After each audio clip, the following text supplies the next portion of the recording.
Well, good morning, Beaumont. Once again, I'm here in the studio all by myself in the early morning, and of course I have to wonder, is there anyone even out there? Are you listening somewhere? I just wonder about that sometimes because it's always me just here by myself. But nonetheless, happy Monday to you, and I appreciate you taking the time to listen to the show. Have you noticed the days are getting shorter? Because I have. They're definitely getting shorter on the back end. On the front end, it's just the same early. But I've noticed on the back end, they're definitely getting shorter. So here we are. We got a lot going on here in Texas. We got Democrats. These Democrat commie, I was thinking of another word. These Democrat commies have fled the state for the most part, and they're hanging out up there in Chicago with Governor Pritzker. He's feeding them milk and cookies. Beto, otherwise known as Bobby Francis O'Rourke, is paying their bills for them. And according to the Attorney General, that might be illegal. That might be a bribe. We'll see. But the Democrats are staying out of town because they claim that they love democracy, but they hate democracy when you vote wrong. And apparently you voted wrong because now there are some actual Republicans in the Pink Palace in Austin. Not many, mind you. I'd say fully half of the Republicans up there are actually Democrats in elephant clothes. But nonetheless, things are being stalled. They don't want us to redistrict while we have a majority. They want to wait until the Democrats once again have a majority, and then they want to redistrict, and they want to draw a district that goes from, say, Waco, Texas, down to El Paso and loops in a little bit of Brownsville. That's the way the Democrats like to district. And, of course, my position on redistricting has always been that all voting districts should be drawn using zip codes. The government has already gone to all the trouble to figure out the best way to deliver the mail, so why don't we use zip codes? And then you couple that with population to make sure that each of the voting districts is roughly the same. And this is perfect. Doesn't care what color you are. Doesn't care what language you speak. Though thankfully now English is the official language of the United States. Sorry about that, Terlingua. We speak English here in Texas. Now, when I go to Mexico, well, actually, I don't go there anymore, but I used to go to Mexico. And when I would go to Mexico, yo hablo español. It was only fair that I should speak their language when I'm down there. But see, I'm here in America and going to speak English. Did you know if you were a pilot, and I happen to be a pilot, I don't fly anymore, it's too expensive, thank you, Joe Biden. But nonetheless, as a pilot, you have to be able to speak good English. If you can't speak good English, you will not be able to fly your plane and land in Beijing, China. You will not be able to fly your plane and land in Moscow. You will not be able to land your plane in Tokyo because in all of those airports, and every airport indeed around the world, including France, you have to speak English. It's essential. English is the language of aviation. It is the language of science. And it's a good thing because if we learn anything from reading Genesis chapter 11, unity is in the tongue. And if you don't speak the same language, you cannot have unity. It's absolutely essential. So we've got English as our official language here in the United States now, and I'm very happy about that. And we need to start utilizing it. Drivers now, they're now taking truck drivers off the road. If you pull into a weigh station, they give you an English test. If you can't pass the English test, you can't drive anymore. This is also somewhat of a problem for illiterate drivers, but nonetheless, we are just happy as a clam. My son used to own a trucking company. He had 6 trucks and a number of drivers. And Joe Biden, of course, put him completely out of business. But he said part of the reason was because a lot of these foreign language speaking truckers were willing to take loads at below market rates.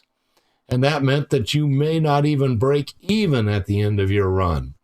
So this is going to change everything and once again change it for the better.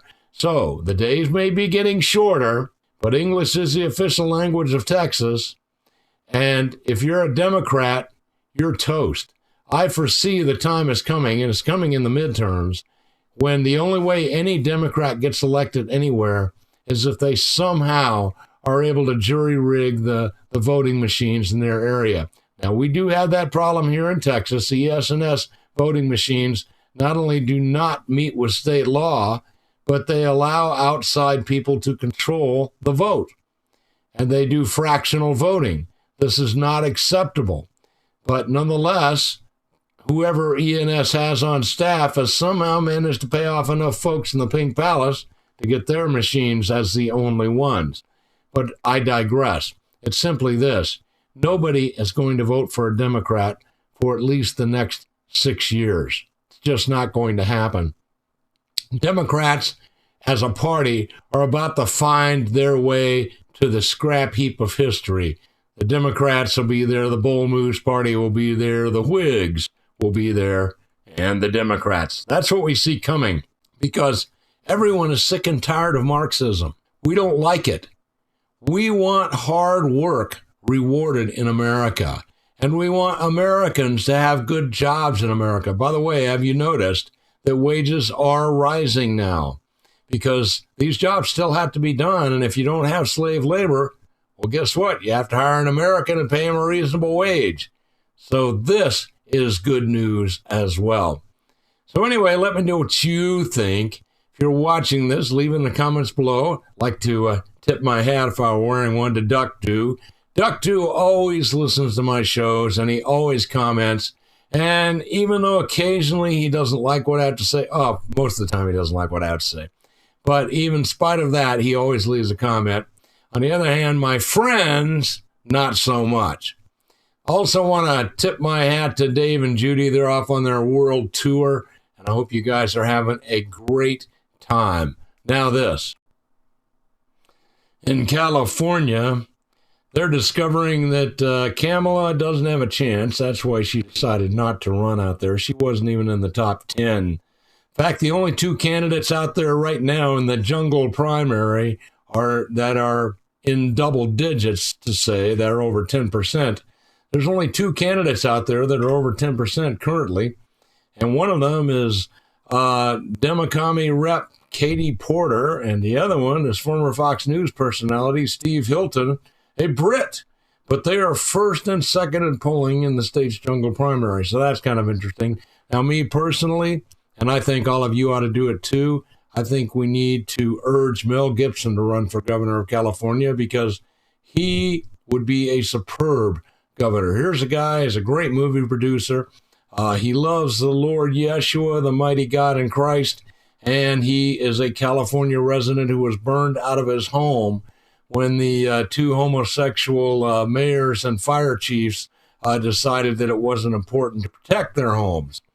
Anyway, Katie Porter, she's a leftist Marxist lawmaker. She finished a distant third in the jungle primary for the Senate, and they're saying that's because of Adam Schiff. Of course, Adam Schiff, as you know, is not worth the Schiff he's made of.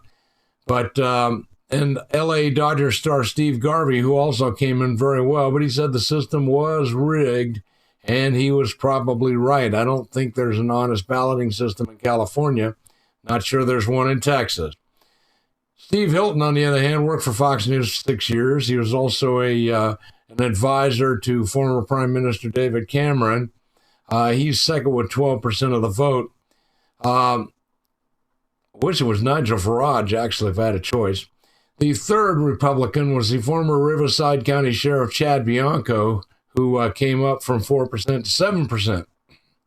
Former Los Angeles Mayor Antonio Villaraigosa held steady at 5%, and no other candidates broke the threshold. So it's going to be interesting what happens in California, but I do think Republicans have a real shot at that seat. Just like I told you earlier, I don't think Democrats are going to win anything in this next election. I predict that even in New York, Curtis Sliwa, the founder of the Guardian Angels, has a real shot at winning the mayoral candidacy up there in New York, and we hope that's true.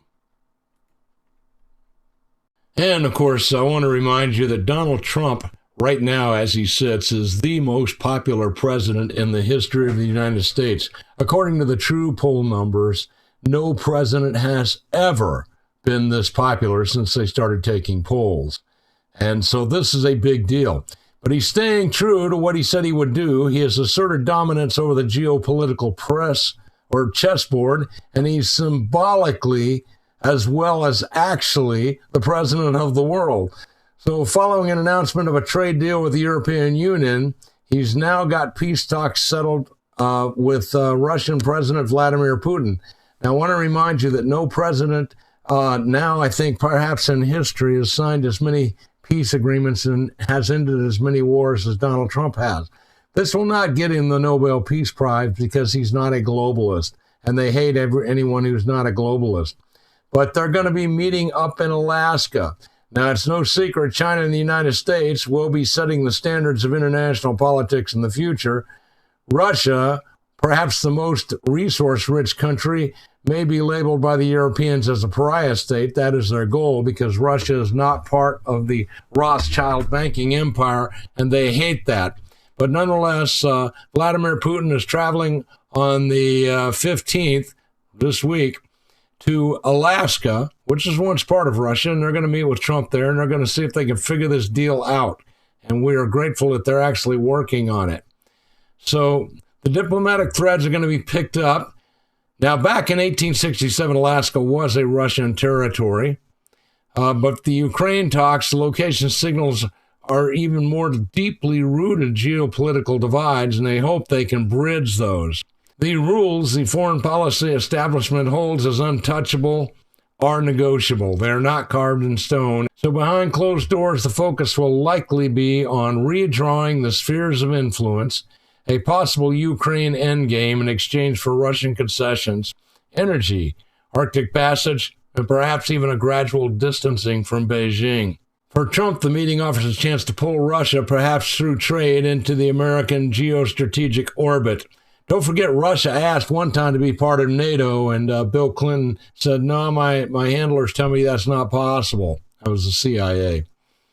So can Trump carry out such an unconventional operation without sabotaging his own security apparatus?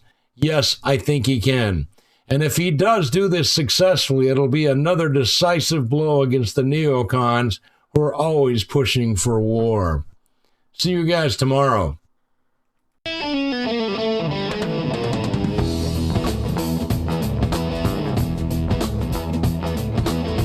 You have a choice, and you chose Freedom 1300.